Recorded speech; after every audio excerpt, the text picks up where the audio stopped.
Let's get back to the Rob Dibble Show. Oh, yeah!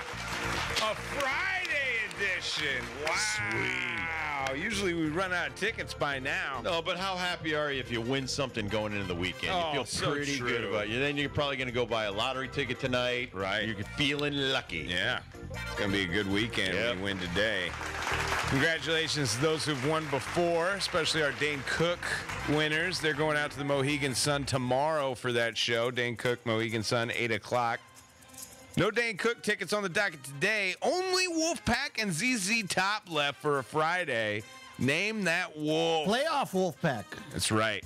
That's right. A 4-pack to the Wolfpack. Wednesday night, Game 3, which I would say in a 5-game series, the most important game.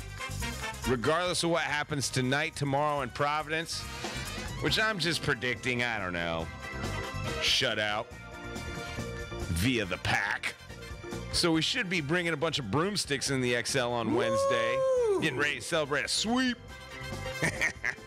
You're always looking ahead. I'm always confident in looking ahead for our teams to set them up for success. Wolfpack tickets on the line. You don't want to go to hockey on Wednesday night next week. You can go to ZZ Top at the Toyota Oakdale down at August 30th. ZZ Top welcoming the friends George Thorogood and the Destroyers coming through for that show as well. Both a couple of hot tickets. The only way you can get them is if you name that wolf. Dibs has got a clue about a wolf. Multiple choice answers. You pick the right one and name that wolf, you will win some tickets. 860-522-3776. 522-ESPN if you want to name that wolf. Kurt, you got somebody already? He's back and better than ever. Kevin? Kevin. Oh, Kevin. Let's go, Kevin. Let's go, Kevin. We're doing good. Kevin. All right, day 3 for you this week. How are you been doing? Been all right? Oh, if it wasn't for me, you wouldn't have this segment now because I lost all week. That's so true. I got tickets left over for Friday. We thank you for that. You know the rules, Kevin. Dibs has got a clue about a wolf. There will be multiple choice. Wait for all the answers and then pick the right one. And we're going to hook you up with those ZZ Top tickets that you've been drooling over for the last couple of weeks. Are you ready, Kevin?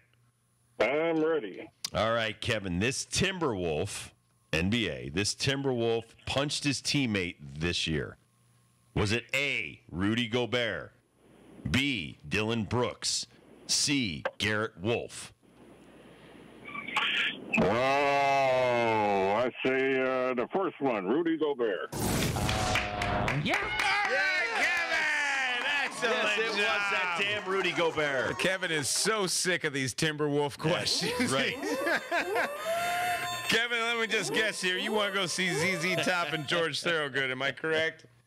That's correct. Excellent. Awesome. Stay on hold. Kurt will hook it up. Layden is going to be there to ZZ Bad to the Top. bone. Glad That's we our could- Kevin. Hey, he is bad to the bone. That up, baby. Rudy Gobert. Dylan Brooks is not on the team, and Garrett Wolf was a kid I played with in 5th grade. Rudy Gobert punched his teammate, Mr. Anderson. Hopefully they become friends over the summer. I think they are. It's just, one of those things. Dibs, you know how that goes in the being on a team in a Absolutely. locker room and throwing your coach around. It happens sometimes. No, the coach tried to throw me around. Let's not get True. that twisted. That's true. I was attacked. I'm the victim. You were. Toxic work environment. It was. Exactly. It was. 522-ESPN, 522-3776. Kurt, who you got back there? Noah is on the line. Hey, Noah, what's up? Hi, guys. How are you? Doing Good. great. Hopefully we can get another winner here. Time to name that wolf. Dibs has got a clue about a wolf. He's got some multiple choice answers. Wait for the multiple choice. Pick the right one, and we got you hooked up with some tickets. Are you ready, Noah? Yes, I am. All right, Noah. Some people live with an overactive gene that produces extreme hair growth. Its clinic term is hypertrichosis. Hypertrichosis. What is it also known as? A, hair face. B, werewolf syndrome. C, cousin it disease. A? No. Oh, I I'm sorry, Noah. Try back. Before the show, Noah, I picked A as well. Everyone thought it was wrong. hair face. It's not hair face. Hair face sounds like a horrible disease you don't want. It's the people that were in the circus. But it's a really good description of werewolf syndrome. Werewolf syndrome. Werewolf syndrome is what we're looking for. I That feel for those tricky who have Ben this. Darnell. I'm sorry. Tricky. I thought hair face, like no one's going to think it's hair face. Kind of drawn to hair face. Promotions director Vanessa. Kurt, you even thought it was hair face. Hair today, gone tomorrow. 860-522-3776. Sorry, Noah. Call back, buddy. Noah. Hopefully you get Noah next week if we can't get him today. All right, who we got now, Kurt? Sean. Sean! What's up, Sean? Hey, what's going on? All right, Sean, you know the name of the game. Name that wolf. Dibs has got a wolf clue and some multiple choice. Wait for all the answers and then pick the right one. And we got some tickets for you, my friend. Are you ready, Sean? Ready. All right, Sean. While he's a werewolf, what is the letter on Michael Jackson's jacket in the music video Thriller? Is it A, M, B, J, C? There is no letter.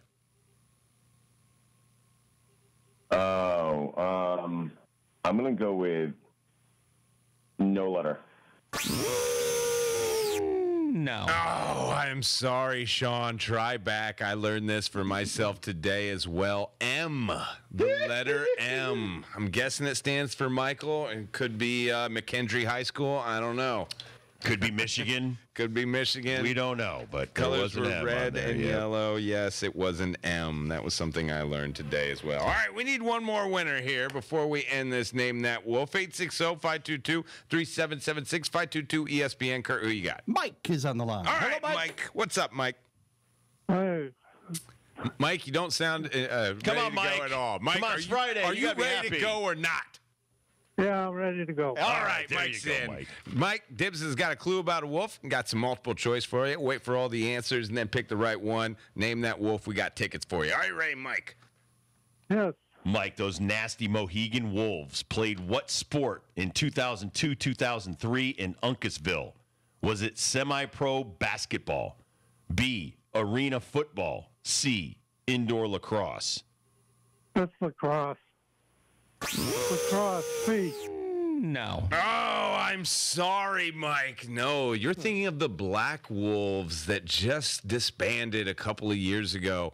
Actually, Mohegan Sun, they started with arena football. The Mohegan Wolves arena football players. Congratulations to Kevin Layden. He's our big winner today. He's got the ZZ Top George Thorogood tickets August 30th down at the Toyota Oakdale. Don't worry, ladies and gentlemen. Wolfpack don't play until Wednesday. So guess what we're doing on Monday? Oh, yeah! Bringing it back Name on some more wolves. Monday. Beautiful. Tune into the show then. Always learn something on Name That Wolf. It was Claude Rains yesterday. Yep, the Claude old, Rains. Wolf Man.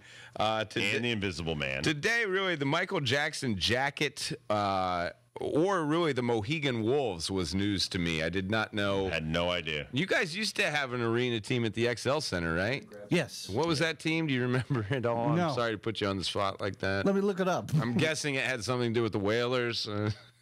Was it the Whalers? No, Oh. I don't think so. Was it the Whale? No. No. I'm a fan of Arena. Now, Albany still has a team. We watch it every now and then on our SNY friends, but I would have loved to see. Honestly, I think they should bring it back. You know what they did? I was kind of sad that the Black Wolves, the lacrosse team, I went love away. that. Yeah, we were They fans. had us out there. We They let had us no idea what get we were on getting their into. little field. Yeah. Oh. The Connecticut Coyotes. Coyotes. Ow, ow, ow. Coyotes. Did the Coyotes and Wolves ever play against each other? I'm sure they did. Absolutely. 3 Dog Night. Barn burners, I'm sure. Barn burners. All right, so my Michael Jackson Thriller, 6 degrees of that. Yeah. We were staying at a hotel in L.A. playing the Dodgers and got the opportunity to meet Ola Ray. That's the girl Oh, no way. in the video. She's in a bunch of other stuff, Beautiful too. girl. In the Beautiful girl. She is. She's in a lot of videos, movies, things like that. Her and her friends are really cool to us. because we're a bunch of geeks. Guys are just like gawking at them, and they're like, when we all figured out what everybody did, it was pretty cool. I remember Charlie Sheen being a big fan of the Reds because he grew up in Indiana, Right. And Norm Charlton loved 90210. That was, I know, it's just weird. He thought he was Steve, didn't he? Probably. He kind of looked like Steve. No, he liked the blonde girl. I don't even know. I never watched the show. Oh, that's right. He liked the blonde girl. He married a blonde girl. Anyway, so Charlie, because the way he was like, whatever your drink was, whatever you wanted to do. So he's like, well, I know where they all hang out. So we're in L.A. one time, and Charlie takes us to a bar that the whole cast of 90210 is in there. Wow. And Norm was like in his glory. I bet. And, they ignored us until they found out we were baseball players. So they kind of big leagued us until they found out. Sure. By that time, I've already had a couple of pops, and I'm like, I don't even want to talk to these people. But I don't even know what the girl's name is. Jenny Garth. Jenny Garth. Thank you. Jenny Garth. All right. So when you're in the minor leagues, you have so much downtime, meaning you're sitting around motels, little places, on the side of the road. And the only thing that they had that was worth anything was cable or like reality. So we got into soap operas big time. That's all. You think about a bunch of grown men, a lot of guys just came out of college. And you settle in every day, and you're watching like Days of Our Lives and Guiding Light and The Bold and the Beautiful. Oh, yeah. And then there'd be replays of, and we were roommates, so it'd be like 90210, and I'm like, oh my God, really? Again? You're gonna watch this again? Yeah. And he's like, oh, you gotta watch this, and I'm like, no, Great I'm not drama. watching this stuff. Okay. Although I did like Shannon Doherty. I thought she was hot stuff. I think all of them were. I'm sorry. I love every lady. What, you like the geeky chick with the Yes. glasses? 1000%. Yeah. Oh my God. Like sands through an hourglass. When I was in television, These one of my are the first days jobs of our was lives. like producing this show and like packaging it for the commercials. So I had to watch this show all the time. Huge fan. I'm actually more of a General Hospital guy, Sonny Corinthos. Luke and Laura watched Yeah. all that stuff. Yeah. Oh my God. All My Children back was a my lot of mom's memories. thing. And I had to watch Mid-80s, a lot of dude. All My Children. Yeah, mid-80s. So into that stuff. Heyday. And then that was about when Bold and Beautiful popped on there, and you're like, oh my God, they really stepped up their A game. I was with Mike and Mike when they were on Guiding Light. Oh, yeah, And then Guiding Light failed and shut down that year. It's like it ran for like 75 years, and Mike and Mike killed it. Thanks, guys. Thanks, guys. That's fantastic. That's a great story. Oh my God.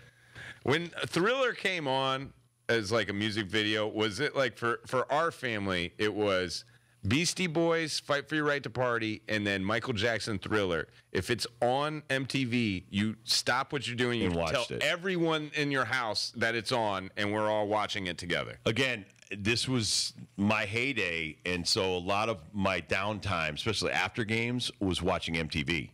And we, honestly, the crowd that I hung out in, we waited all night to watch a Def Leppard video. That would be Def Leppard's on, Def Leppard's out. So whatever guys were doing in the other room, so they all run in there just so we could see the Def Leppard video. I mean, it remember was- when it first came out, Metallica Enter Sandman video was like, stop what you're doing, call everybody you know, tell them that the Metallica Enter Sandman video's on. See, and that was a big problem for me because I was friends with the guys in Megadeth and Metallica, and they were always around doing concerts and stuff. So that's the thing about being in the big leagues. We got to see, one year I saw Def Leppard 5 times. 5 times I had off days and knew the road manager, and we were able to get tickets and stuff like that. We'd sit on the sound stage and watch them. We were in Montreal. How about this? We're in Montreal. We played a day game. We weren't leaving till the next day. We were able to go to where the Canadians play to watch Def Leppard in concert, and it was fantastic. It was fantastic. And a lot of my teammates that had never been to a rock concert or stuff like that, and we would treat them. I think my favorite time that I was happy who I was and the pull that I had with people in the music industry, because I knew so many people from Cincinnati, because that was a big hub for concerts. I was able to take most of the team to a U2 concert. I think it was a Zooropa tour, and they were at Yankee Stadium. We played a day game at Shea Stadium, took limos, went over to Yankee Stadium. And I mean, some of my like, Eric Davis had never been to a rock concert. He's from South Central LA. They were more into hip hop and bluesy stuff. They loved it. They couldn't believe like how energetic it was. That was a sold out show, by the way. 55,000 people at Yankee Stadium was a hell of a way to see it. But getting tickets, going backstage and stuff like that, to me, very similar, not money-wise. They made way more money than we did, but the having to be in front of a bunch of fans, entertain, and it was unbelievable. It really was cool. Where did you and Trevor Hoffman? Where was the Trevor Hoffman? That was the Rolling Stones. Or no, that was you too. That was at, I saw the Rolling Stones. Now this is like young Trevor Hoffman, Yes. like shortstop Trevor Hoffman. Right. Before he's a closer. No. So now we're both retired. This was recently. Okay. So recently, Trevor and I, because we still have the same people that do some of our financial stuff and our life insurance and things like that, Dennis Gilbert, he got us all tickets unbeknownst to us. So I was still living in L.A., and it was a U2 concert. And 93,000 people are at the L.A. Coliseum. Guess who sits in front of me? Trevor Hoffman. It absolutely not blew even my planned. mind. And he's not like, even planned. no way. So it was like unbelievable. But I'll tell you what was not disappointing, I saw the Police at Dodger Stadium when I lived out there, and people just weren't into it. Like my wife and I are big music fans, and I was just like blown away. Like a lot of people were like annoyed that they were at a Police concert. And it was like the last time you're ever going to see them in concert because they don't like each other, and you're annoyed. I was like, you people are crazy. It was awesome, by the way. But yeah, Trevor Hoffman, awesome dude. And but that was like spring training too. Spring training, you had like the Blue Jays were in Dunedin, the Phillies were in Clearwater, we were in Tampa, Cardinals were in St. Petersburg. So you would go to a concert, like say in Tampa, and at their whatever their place is, and it would be like Rush. We saw Rush one spring. David Wells is there, Joe McGrain, all these guys from the Cardinals. So everybody would be like, "Oh man, you got tickets? Yeah, you got tickets. You got." So bands were very favorable to MLB players, I'm sure NBA and NFL players and stuff like that, because they never cared about letting you come backstage and stuff like that and hang out. In fact, Geddy Lee is a huge, he owned minor league teams and stuff like that, and Rush owned minor league teams. I just saw this. Geddy Lee donated, I think, 400 or 200 to 400 Old Negro League signed baseballs to the Old Negro League Museum in Kansas City. I just saw that story the other day. Can you imagine how much that collection is worth? Right. And Geddy Lee, because he's such a generous dude, gave it to. We got to get Bob Kendrick on the show. He is he's the president of the Old Negro Leagues Museum. He is amazing in bringing to life and getting MLB, the show, the video game, involved in putting a lot of those players in the game. But can you imagine somebody donating over? It has to be almost priceless stuff, but over 200 autographed baseballs of most of the people are no longer living. Well, Babe Ruth one just went for what, 2.6, something like that. Absolutely. Absolutely incredible. All right, we'll take a quick break. We'll come back. Adam Giardino. What's he doing? Basically, that should be the segment. What's Adam doing this weekend? Adam Giardino, we're going to catch up with him, talk about some UConn sports next on the Rob Dibble Show with Ben Darnell on your afternoon drive. Kurt Kaplan on the ones and twos. We'll be right back.